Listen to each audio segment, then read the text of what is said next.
अनोखा कन्यादान। रूपा, ये क्या है बेटा? तुम सब कुछ ठीक तो है तेरे और आदित्य के बीच में? हाँ मम्मी, पर आप ये मतलब यूँ अचानक? बेटा, तेरी सासू माँ का फ़ोन आया था, 6 महीने होने को आए, अब तक कोई खुशखबरी। उन्हें कुछ खटका तो उन्होंने मुझे फ़ोन किया। सच बता, तेरे और आदित्य के बीच सब कुछ ठीक तो है ना, या कोई और परेशानी? ऐसा कुछ नहीं है मम्मी जी, आदित्य ने अंदर आते हुए कहा। अरे दामाद जी, आदित्य ने आगे बढ़कर चरण स्पर्श करते हुए कहा। दरअसल मम्मी जी, मैंने ही अभी परिवार को आगे बढ़ाने से मना किया था रूपा को। बस थोड़ा सा वक्त चाहिए था। एक्चुअली गलती मेरी ही है, मुझे माँ को बता देना चाहिए था। खामखा आप और मम्मी दोनों परेशान हो गई। माफ़ कीजिएगा मम्मी। अरे आदित्य, तुम दामाद नहीं मेरे बेटे हो। बेटा, तुम दोनों को अपनी जिम्मेदारियों को निभाना है, जैसा तुम दोनों को ठीक लगे। अब बूढ़ों को चिंता हुई तो खैर, खुश रहो तुम दोनों बेटा। ईश्वर की कृपा सदैव बनी रहे। दोनों के सर पर हाथ रखकर माँ बोली। रूपा ने एक बार ही फिर से गुस्से नजरों से आदित्य को देखा, मगर माँ की ओर देखकर मुस्कुराते हुए कहा, जी मम्मी। माँ के वापस चले जाने के बाद अकेले में बैठी रूपा को शादी की पहली रात का स्मरण हो उठा।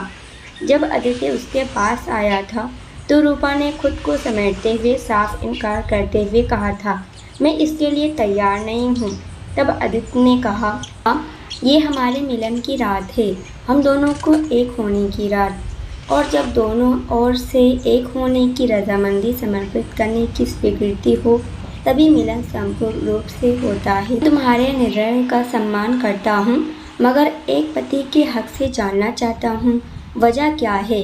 क्या तुम बता सकती हो वजह? आदित्य जी, जानते हैं, मैं एक पढ़ी लिखी लड़की हूँ। आपसे पहले भी मुझे 2 लड़के से मिलवाया गया था। मैंने दोनों को रिजेक्ट कर दिया था और फिर आपसे मिलवाने पर मैंने आपको चुना। जानते हैं क्यों? क्योंकि आपके विचारों ने मुझे आकर्षित किया था। आपके दहेज प्रथा के विरुद्ध कहे शब्दों से मैं बेहद प्रभावित थी, और आपने तो साफ साफ दहेज के लिए मना किया था। आपके मम्मी पापा ने भी। जानते हैं, उस वक्त मुझे आप किसी हीरो से कम नहीं लग रहे थे। एक ऐसे इंसान की पत्नी बनने पर मुझे गर्व महसूस हो रहा था। मगर कन्यादान के वक्त जब पापा ने आपको वो 20 लाख का चेक दिया, तो आपने माथे से लगाकर उसे आशीर्वाद के रूप में तुरंत स्वीकार कर लिया। आप तो 2 मेह वाले इंसान निकले, और ऐसे इंसान के साथ में कोई रिश्ता छी। आज आप हीरो नहीं, बल्कि वो विलन जैसे दिखाई दे रहे हैं, जो अपना बनकर पीठ में छुरी भोंक देता है। आज मुझे अपने शादी के फैसले से गुस्सा आ रहा है कि मैं कितना गलत थी, कितना जल्दी भरोसा कर लिया तुम पर, और तुम क्या निकले। ओहो, तो ये बात है। हाँ, यही बात है, और मैं सुबह होते ही यहाँ से चली जाऊँगी। कहाँ चली जाओगी तुम? कहीं भी। पापा के घर नहीं जा सकती, वरना लोगों के तानों से वो ये सह भी नहीं पाएंगे। नहीं पढ़ी लिखी हूँ, कहीं और ही चली जाऊँगी। अच्छा, इतना सोचती हो अपने मम्मी पापा के लिए, तो कभी सोचा तुम्हारे ऐसा करने पर उन्हें शाबाशी या तारीफ़ें मिलेंगी? रूपा, मैं तुम्हारे निर्णय लेने से नहीं रोक सकता। तुम्हें मेरे साथ कोई संबंध नहीं बनाने तो मैं तुम्हें मजबूर भी नहीं करूँगा, मगर तुम शादी के बाद मेरी पत्नी स्वरूप मेरी जीवन साथी हो, तो एक सुझाव दूँगा, तुम यहीं रहो। एक पत्नी की तरह रिश्ता मत रखो, मगर हम दोनों दोस्त के जैसे तो रह सकते हैं ना। यहाँ रहोगी तो न केवल तुम्हारे मम्मी पापा, बल्कि मेरी माँ को भी सुकून रहेगा। देखो, हम दोनों की ये दोस्ती 2 परिवारों में सदैव सुकून और सम्मान बनाए रखेगी। हाँ, मैं तुम्हें इसके लिए वचन देता हूँ। मैं तुम्हें तुम्हारी सहमति के बिना कभी भी छोड़ने की कोशिश भी नहीं करूँगा। रूपा, बाहर दुनिया की नज़रों में हम दोनों पति पत्नी का रूप बनाए रहेंगे, मगर इस कमरे के अंदर केवल और केवल 2 दोस्त बने रहेंगे, जो एक दूसरे को बिना छुए बिना लड़े अलग अलग रहेंगे। मैं वहाँ सोफ़े पर सो जाऊँगा, तुम यहाँ बेड पर सो जाओ। मगर मैं ऐसे, रूपा, कोई भी निर्णय लेने से पहले अपने मम्मी पापा और मेरी मम्मी के बारे में ज़रूर सोच लेना, अन्यथा कल पछताने के अलावा कुछ नहीं बचेगा। साल 6 महीने में हम दोनों परिवारों को समझा बुझा देंगे, हमारे बीच नहीं बन रही, और आगे तुम समझदार हो। इतना कहकर आदित्य चादर तकिया लिए सोफे पर जाकर लेट गया था। रूपा को भी उस वक्त आदित्य की बातें सही लगी थी और उसने भी यहीं रहने का निर्णय ले लिया।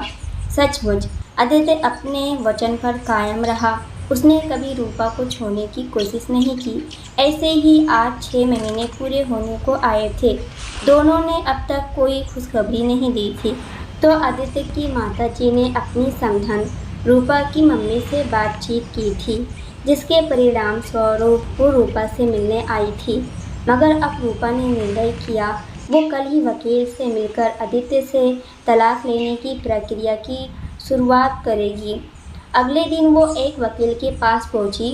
रूपा अपने वकील के पास पहुंची और आदित्य से तलाक के लिए बातचीत कर उसे नोटिस के जरिए सूचना देने की कार्रवाई में लग गई। अचानक उसके मोबाइल पर बेल बजी। हेलो मम्मी, क्या? फ़ोन हाथ से छोड़ गया। रूपा जी क्या हुआ? वकील साहब, पापा पापा कहकर फूट कर रोने लगी। रूपा की माताजी ने फ़ोन किया था। उसके पिताजी अब इस दुनिया में नहीं रहे। रूपा तुरंत अपने घर पहुंची। कुछ ही देर में आदित्य और उसकी माताजी भी वहां पहुंच गई। इसके बाद अंतिम संस्कार की प्रक्रिया को पूरा किया गया। अभी 15 दिन ही बीते थे कि रूपा के भैया भाभी ने रूपा से कहा, रूपा, पापा तो रहे नहीं, तो हम सोच रहे हैं मम्मी को किसी वृद्ध आश्रम में छोड़ आए। क्या ये आप दोनों कैसे बातें कर रहे हैं? भैया, वो माँ है, आपकी जन्म देने वाली, आपको इतना बड़ा करने वाली। आप ये कैसे भूल गए? भैया, अगर आप पूरी ज़िंदगी उनकी सेवा करोगे तो भी उनका कर्ज अदा नहीं कर पाओगे। और पापा के जाते ही आप दोनों, छी, कितनी घटिया सोच है आपकी। और भाभी को छोड़ो, आप तो उनके अपने सगे बेटे, ऐसे कैसे सोच सकते अपनी माँ के बारे में? और हाँ, मत भूलो, आपकी संपत्ति में उनकी पत्नी यानी माँ का बराबर का हक है। क्या कहा? हक? कौन सा हक? कौन सी संपत्ति? वो तो कब की हमारे नाम पर हो गई थी। खुद माँ ने पापा से साइन करवा दिए थे। खैर, तुम चाहो कोर्ट जाओ या जहन्नम में, मगर अब ये घर हमारा है और कुछ दिन तक रह सकती हो, मगर जल्दी अपना इंतजाम कर लेना, समझी माँ की चमची? कहकर दोनों दूसरे कमरे में चले गए। अब रूपा को समझ नहीं आ रहा था वो क्या करे। पापा रहे नहीं, माँ को ऐसे कहाँ अकेले छोड़े। ऊपर से उसने आदित्य से तलाक की कार्रवाई। Oh no! तभी उसने वकील को फ़ोन किया। हेलो जी, मतलब आपने नोटिस भेज दिया? उफ, ये मैंने क्या किया? अब माँ को लेकर कहाँ जाऊँगी मैं? अचानक घर के बाहर गाड़ी आकर रुकी। रूपा ने देखा, ये तो आदित्य की गाड़ी। आदित्य गाड़ी से उतरा और माँ से आकर बोला, माँ, अब सभी क्रियाओं की समाप्ति हो गई है। आपकी इच्छाओं के लिए मैं चुप था, मगर अब आप मेरे साथ चलेंगी। बस जो ज़रूरी हो ले लीजिए। माँ अपने कुछ कपड़ों और पति के सामान को समेटने लगी। तब तक आदित्य रूपा के पास आकर बोला, रूपा, ये लो तुम्हारे तलाक के पेपर्स। चाहता तो नहीं था, मगर इसके आगे कुछ बोल पाता। तब तक माँ आ गई। चलो बेटा जी, कहकर माँ के हाथों से सामान ले लिया। वहीं रूपा सोच रही थी, जब तलाक के पेपर्स पर आदित्य जी ने साइन कर दिए तो फिर ये हमें कहाँ लेकर जा रहे हैं और क्यों? मगर माँ पर पहले ही पापा के चले जाने का दुख, अगर कुछ कहा तो कहीं माँ भी नहीं सोचकर उसने चुप्पी साधे रहने में ही भलाई समझी। आदित्य ने घर के बाहर आकर गाड़ी रोकी। रूपा माँ को लिए जैसे घर में घुसने लगी तो आदित्य ने रोका। रूपा, वहाँ नहीं, यहाँ। माँ अपने घर में रहेंगी। क्या? मगर हमारा घर तो ये है। वो तो किसी और का। रूपा, वो हमारा घर है और हमारी दोनों माँओं का भी, मगर ये घर केवल माँ का है। हाँ, जानती हो, शादी की पहली रात तुमने मुझसे वो 20 लाख रूपा, मैं शुरू से ही दहेज विरोध रहा हूँ, आज भी उस पर ही अड़ा हूँ। मगर शादी से 2 दिन पहले तुम्हारे पापा मेरे पास आए थे और उन्होंने उसी वक्त मुझे तुम्हारे भैया भाभी के बारे में, उन्हें यह लालचवास घर कारोबार हथियाने की चल रहे षड्यंत्र के बारे में बताया। मैंने उनसे उन पर ऐसा ना करने के लिए कोर्ट जाने की बात भी कही तो वो बोले, बेटा हमारे बाद भी तो सब कुछ उसी का है, मुझे अपनी फ़िक्र नहीं, जब तक हूँ ये दोनों कुछ नहीं कर सकते। जानते हैं मैं सब कुछ वापस कैसे ले सकता हूँ, मगर मेरे बाद मेरी पत्नी का क्या? वो सीधी है, बेटे बहू ने उसे अपनी बातों से उलझा कर, खैर वो ममता है उसकी, मगर बेटा कल जब मैं नहीं रहूँगा तो ये उसकी ममता का ख्याल नहीं करेंगे, उसे निकाल बाहर कर देंगे। तो आप मुझसे क्या चाहते हैं पापा जी? आप जो बोले मैं सब करने के लिए तैयार हूँ। बेटा शादी के वक्त एक अनोखे कन्यादान के रूप में मेरे हाथों 20 लाख रुपए ले लेना, मेरे बाद मेरी पत्नी के भविष्य के लिए।